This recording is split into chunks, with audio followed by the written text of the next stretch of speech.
have a 1926 Star Model F, and this old girl has not ran in a good 60 years. Now you're going to say there's not much of her left. The termites quit holding hands a long time ago on this one. Actually, the family that had this is a one-owner car, believe it or not, and well, they tore it apart about 60 years ago or more, probably longer than that, and they were going to restore it because they were going to use it in parades and stuff, and well, they never put it back together, and I guess they've kept plastic over it here and there because this plastic here can't be more than, well, it's some pretty thick plastic, maybe at most 10 years old, I would say. It is starting to dry rot. But I do believe she just has forward and reverse on the transmission. The neat thing about this is there is no bell housing. I've always wanted one of these cars to get running for a long time because it's just neat how they're put together. You can see there's just a flywheel there, if this thing will focus, and there's no bell housing. The motor is locked up dead solid, I already know that. Here's a door latch that has rotted out of one of the doors. Let's see what we got over here. Hopefully the hood survives today. There we go. Star. And it was part of the Durant Motor Company of Michigan. That's its serial number there, and it's a model, I don't know what that is. Model 14, I believe. Now, the starter works like that, and since that plastic cover's been over it, it's held all the moisture in from the ground. The worst thing you can do is put a car cover on something. The distributor's been apart. That's going to break when I take it off of there, and I think the points are just absolutely trashed. But at least the cap's here. And sorry for the weird glare. I'm not sure what that's about. But you can see that's just bolts to a flywheel. Then it's got basically a little drive shaft and some bearings and such, and it goes into that little tiny transmission. And the battery would go here. We still have a few battery cables. I don't know, auto light maybe? I think that's auto light starter. Now, I've never had one of these, so I don't know where the oil checky-mabob is. That's probably where you put the oil in. The generator runs off of the gears. The fan is, oh, it'll turn. Needs a little bit of oil. And I'm going to try and find where the oil spout is.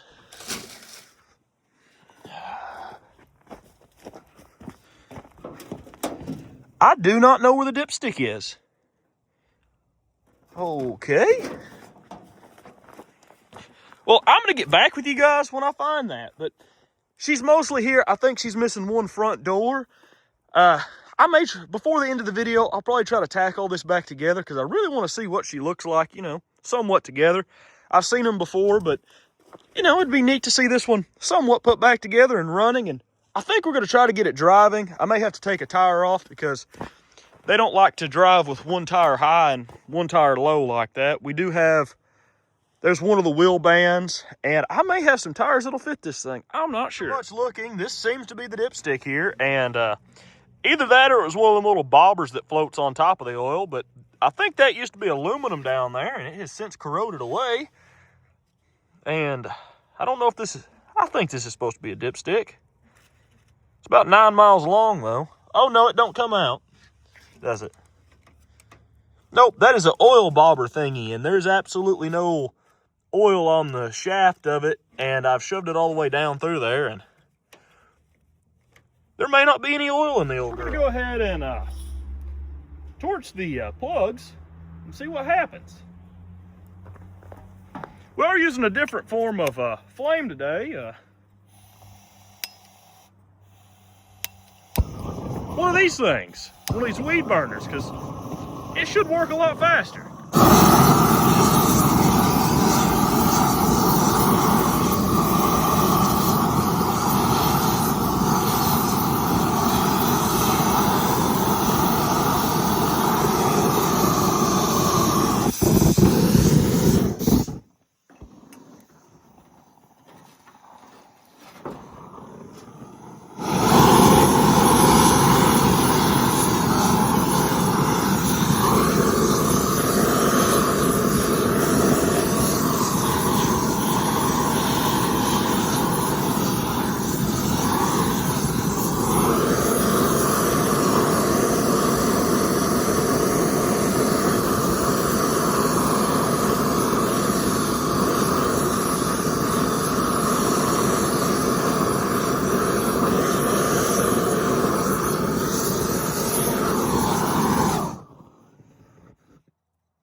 the day when you're heating spark plugs, never look at them because sometimes they explode and them little shards are very sharp.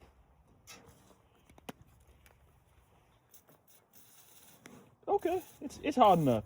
When you have the white smoke, it means you got them good and warm.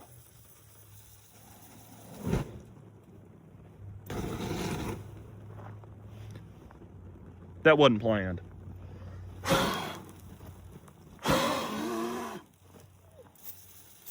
Now we can continue with regular scheduled programming. Good thing is just to cover everything in PB Blaster, because we'll probably have to take the intake off to get to the valves. Probably have to take the intake off to get the rat nest out of it, and you know, just give it a generous amount. You never can use too much.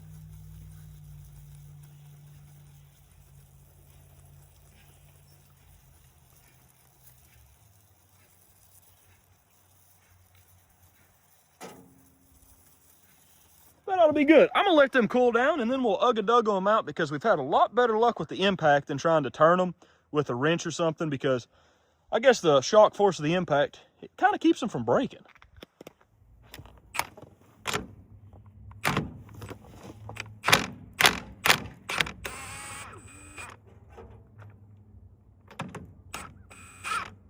Well, that one came out easy.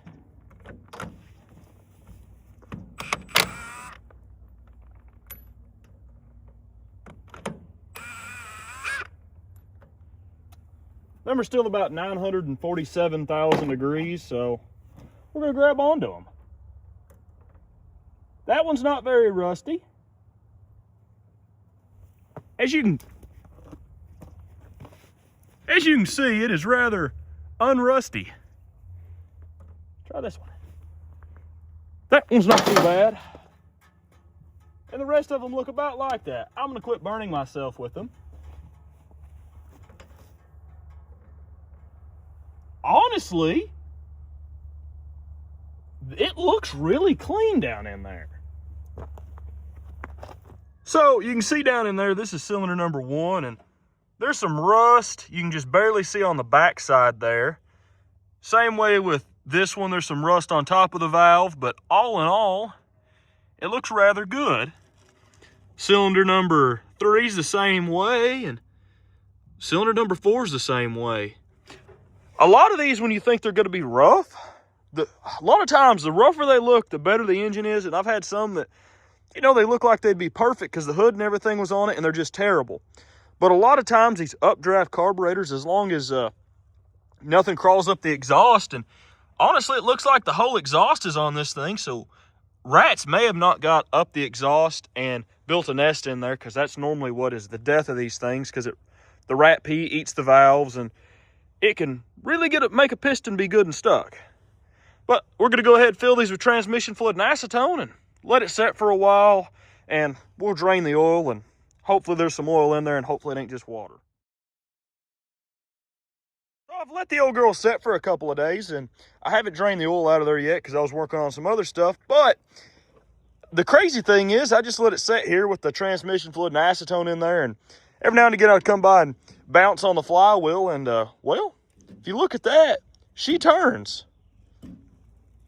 I mean, rather easy, which is a good sign.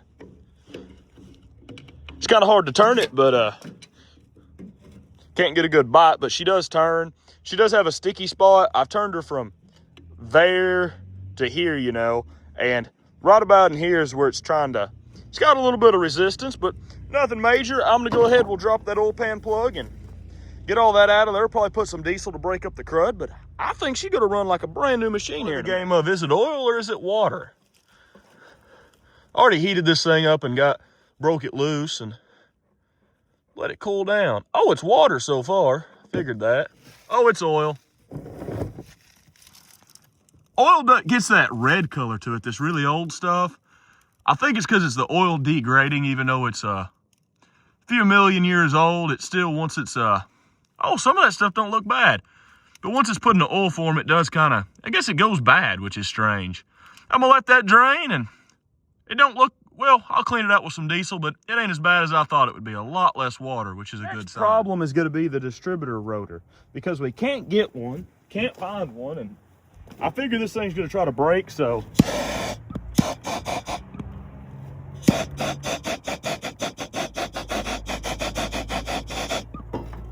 I really don't want to burn it, but hoping a little bit of heat will make it come off of there a little bit better.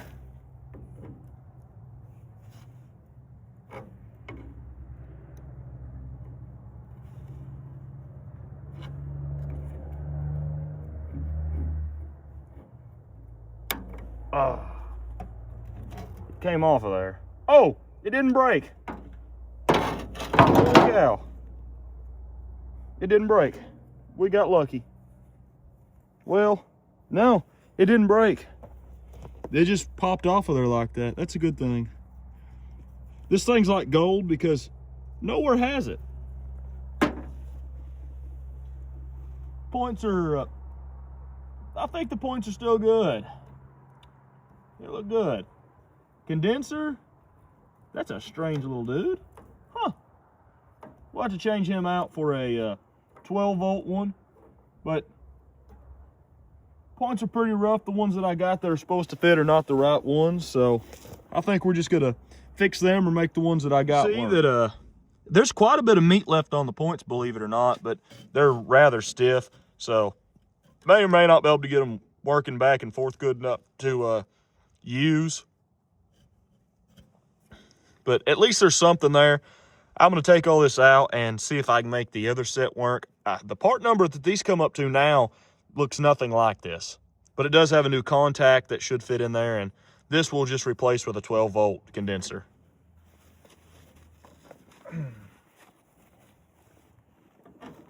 Oh, that's no good.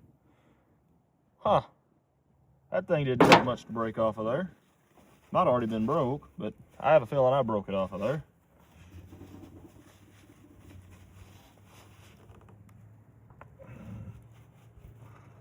Ow, man. It turns now. Ran that piece I cut off there right into my finger. That hurt. There we go. Now we're good to go. I super glued this back on, and I've been heating up on the end of the starter Bendix. It's seized up. It should go further back, but I'm going to see if the starter works here in a minute. The hand crank won't go in there because this thing's been sitting at an angle this whole time, and the frames on these things ain't very thick, so it's basically warped. And we'll do some wiggling if we can't get the starter to work, and we'll get the hand crank in there so we can get her to start. But I do have to say, whatever this stuff is that's smoldering in here smells really, really good. I don't really know what it is, but it smells rather good, which is probably concerning because who knows what it's made out of. It kind of smells like a mix between, I don't know, vanilla, cardboard, and fresh baked cookies. So I don't know what that is. It'd make a good air freshener unless it's toxic. But that's glued back on, and I'm going to keep working on this, hook a ground wire up, and then we'll run a battery and see if that bad boy will work. Well, I was wrong. There it goes. Just an every now and again thing.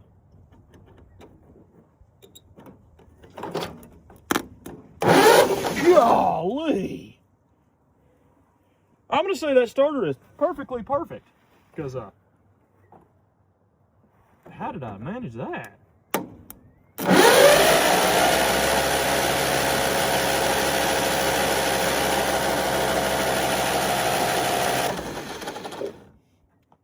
That starter is rather good.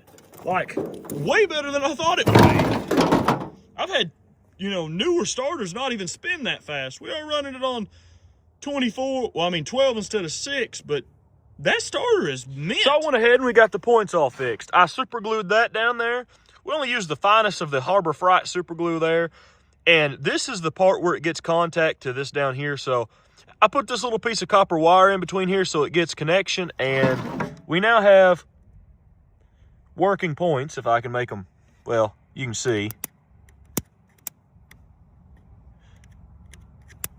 And now I'm going to hit the starter button, and we're going to see if the points work when it whirls over. I did have to take a ring off of an oil jug, cut it, bend it in there to give these points some more spring because the spring had sprung its last sprung and wasn't working right. Yep, we got spark to the points.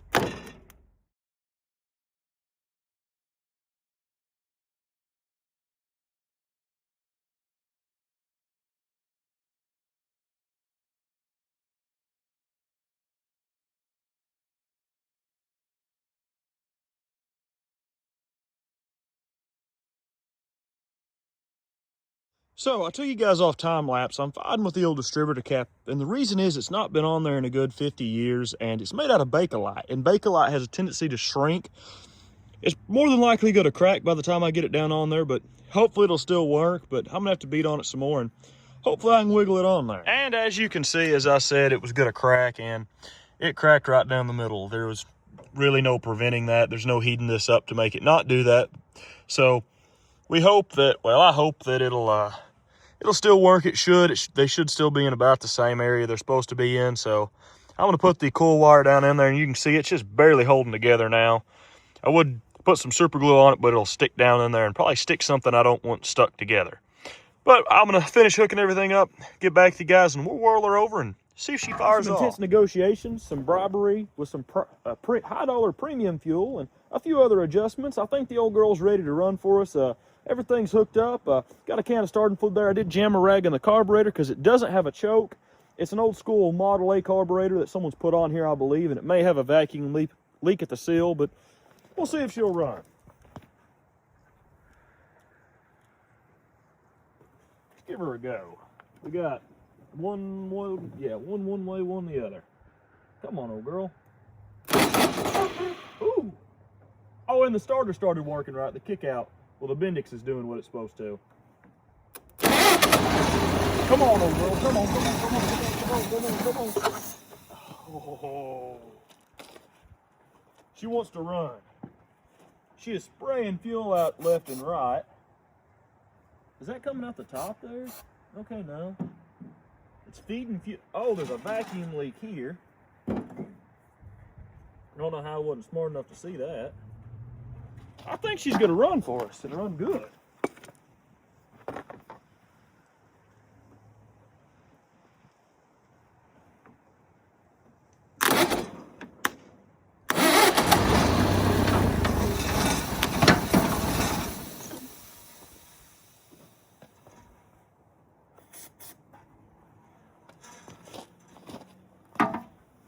We're making progress.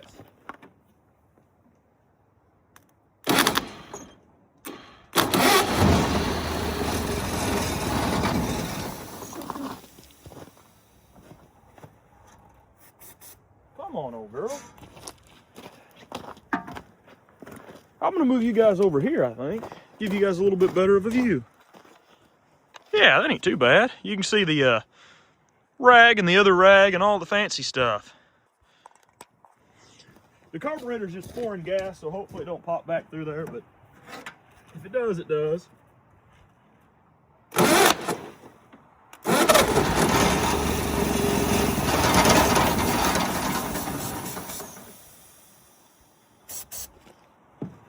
Exhaust is now cut, and I think that was our problem. A whole bunch of nasty, like, water junk came out of there. I thought it was oil, but it was basically, I'm gonna say rat juice, like, because the rats have been in the exhaust just down in there. Surprisingly not up in there, I don't think. And it was their pee, their poop, and probably some oil mixed in. Well, it really... Do that right there, and we'll put our gas jug back up here, and...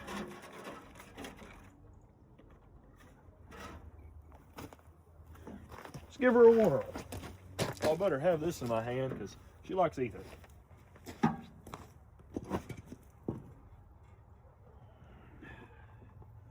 Come on, old girl.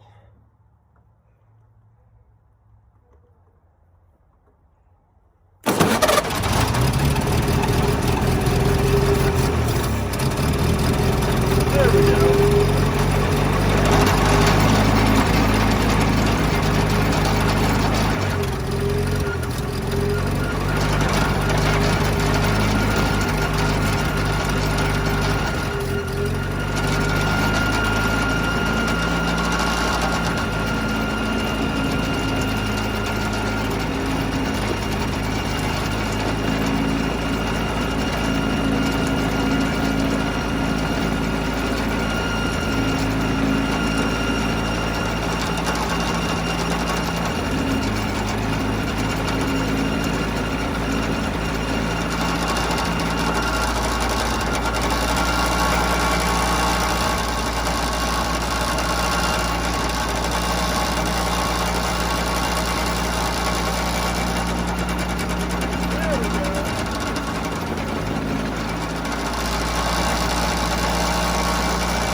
on gas now.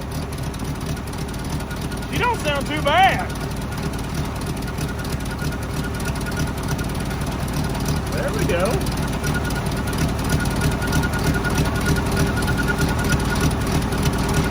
You'll run out in a minute because I'm running out of gas.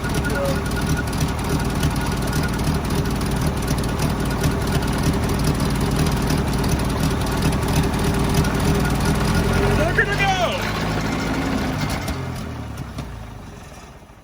Well, I'm gonna let her cool down. And man, oh, she threw all kinds of dirt and dust and all kinds of crap over here, but she runs really good. She started running off the gas, a little bit of ether. She's got carburation issues, but that's not a big deal. That rag will work out perfectly in there. I'll let her cool down. We'll start her up one more time with out water in her, let her run for a little bit more, because she ain't, she's pretty toasty. She got a little warmer than they normally do. Well, that might be because, that was just because I was close to the exhaust, I guess, because over here ain't bad. But the starter kicked out, everything worked. I cut the exhaust, that was the key. It spit out a whole bunch of nasty crap. But I'll get back with you when she cools down. She has a lower radiator hose. We'll have to figure out the upper one. It's rusted out here, but a little bit of duct tape will fix that. And we're gonna see if we can get her to move.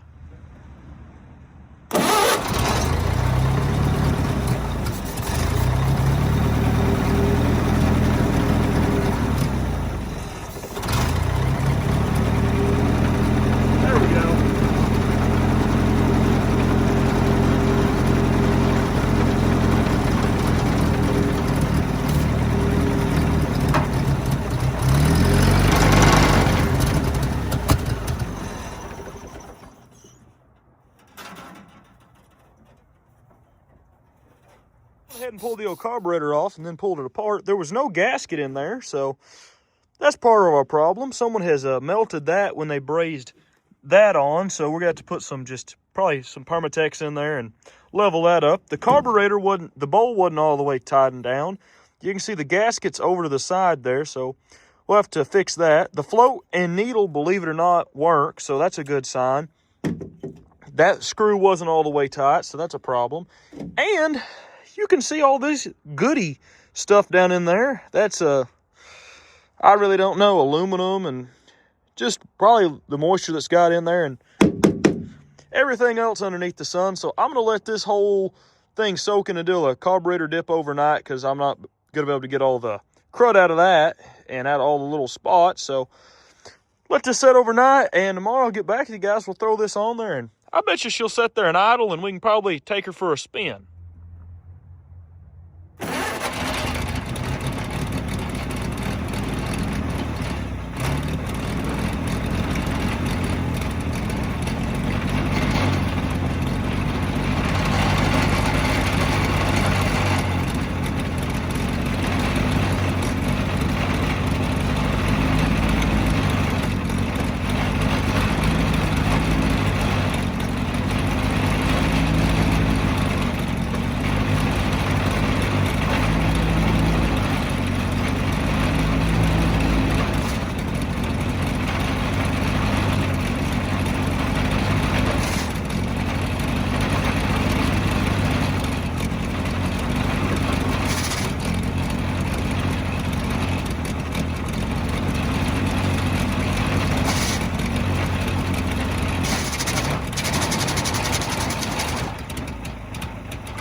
Going nowhere.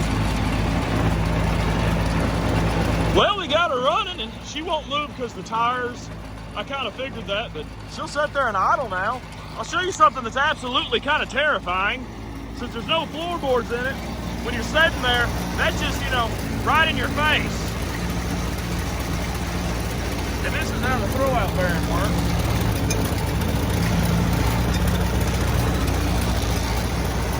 That thing right there is pretty damn scary.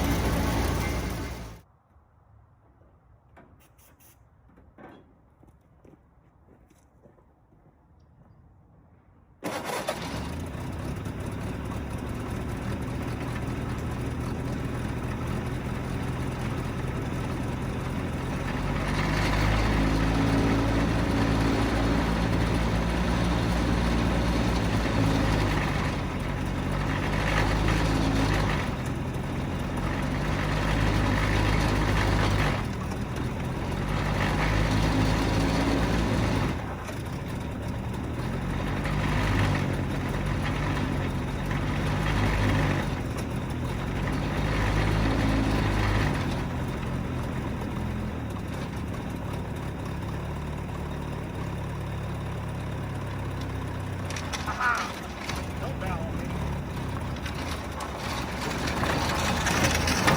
Very smooth drive. No brakes.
The old girl running and we got her driving. Well, I call that driving. For setting for a good 75 years and being in the shape she's in with a locked up motor and everything to begin with, I gotta say she runs really good. You just about can't kill these old 1920s and 30s cars. They were built to run on roads that are rather rough. In today's standards, there's big old ruts and everything else in them, and well, these things are made to be beat on, and apparently they're made to set out in the woods and the weeds forever. This thing, honestly, it is kind of scary, but it is fun to drive just around the little yard here. I didn't drive it too much because she won't hold water really well. The water pump is, I put water in her and wasn't letting it get real hot, but it was pouring out there at the water pump. That's a common spot for them to leak. I did oil the water pump and everything so it doesn't burn itself up, but I think it's a little leather or some type of seal in there that needs to be replaced. But it was spraying water everywhere to begin with, so I drained most of the water out, just kept a little in it and just ran it for a little bit. She needs a distributor cap and a few other things, but all in all, she is just about brand new. I think she's missing one rear door. This thing would make an awesome little go-around go-kart, just driving around the place or something, because it's just neat. The only thing that's kind of rather scary is if you accidentally messed up and got your heel or something past the clutch here, when you pushed it down and that flywheel grabbed it, you would do the old foot delete. But she runs, she drives, and, well, I gotta say, she's a pretty awesome little car. And also, the Facebook page that has like 57,000 followers is not me. It's some scammer from India, so if you guys would report that. There's only one real Facebook page. It has this car on it and a few others. It has like 400 and some followers. Also, the one with 9,500 followers is fake. So if you guys would report that, and well, thank you guys for watching. Please consider leaving a like and maybe subscribing, because we got a lot more cool videos coming to the channel. And also, we got a 1923 Buick Grand Touring that we're going to try to get running and driving and back on the road. See you in the next video.